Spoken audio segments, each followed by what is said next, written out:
اعوذ باللہ من الشیطان الرجیم بسم اللہ الرحمن الرحیم۔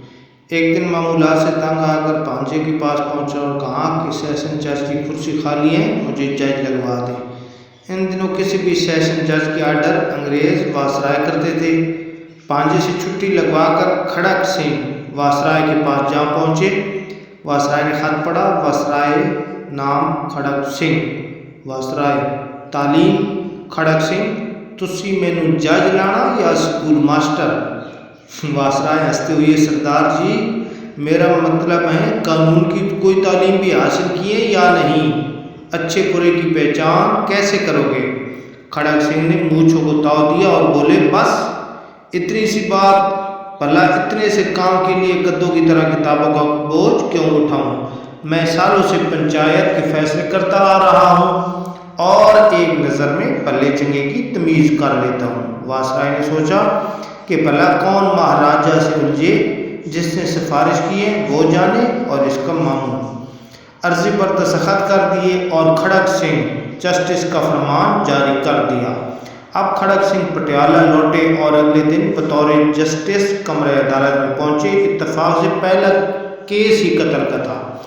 کٹہرے میں ایک طرف 4 ملزم اور دوسری جانب ایک روتی ہوئی خاتون تھی۔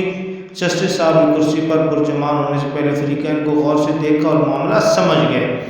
ایک پولیس افسر کچھ کاغذ لے کر آیا اور بولا، مائی لارڈ یہ عورت کرانتی کور ہے، اس کا الزام ہے کہ ان 4 لوگوں نے اس کے شوہر کو قتل کیا ہے۔ جسٹس کھڑک سنگھ نے عورت سے تفصیل پوچھی۔ عورت بولی، سرکار دائیں جانب والے کے ہاتھ میں پرچہ تھا اور برابر والے کے ہاتھ میں درانتی اور باقی دونوں کو ہاتھوں میں سوٹے تھے۔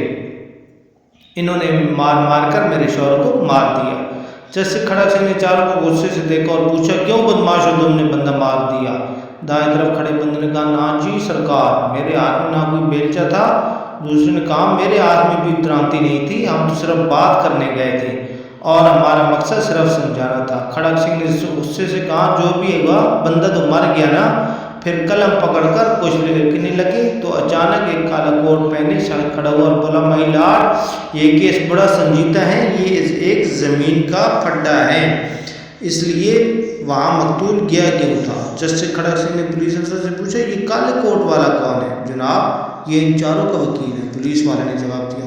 تو انہی کا بندہ ہوا نا جو ان کی طرف سے بات کر رہا ہے۔ پھر کھڑک سنگھ نے وکیل صفائی کو بھی ان 4 کے ساتھ کھڑا ہونے کا کہا۔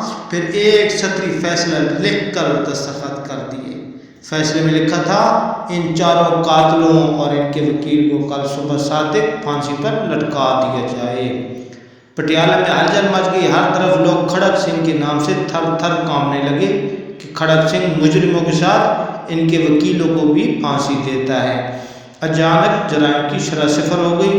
کوئی وکیل کسی مجرم کا کیس نہ پکڑتا جب تک کھڑک سنگھ پٹیالہ جج رہے۔ ریاست میں خوب امن رہا۔ آس پڑوس کی ریاست سے لوگ اپنے کیس کھڑک سنگھ کی عدالت میں لاتے اور فوری انصاف پاتے۔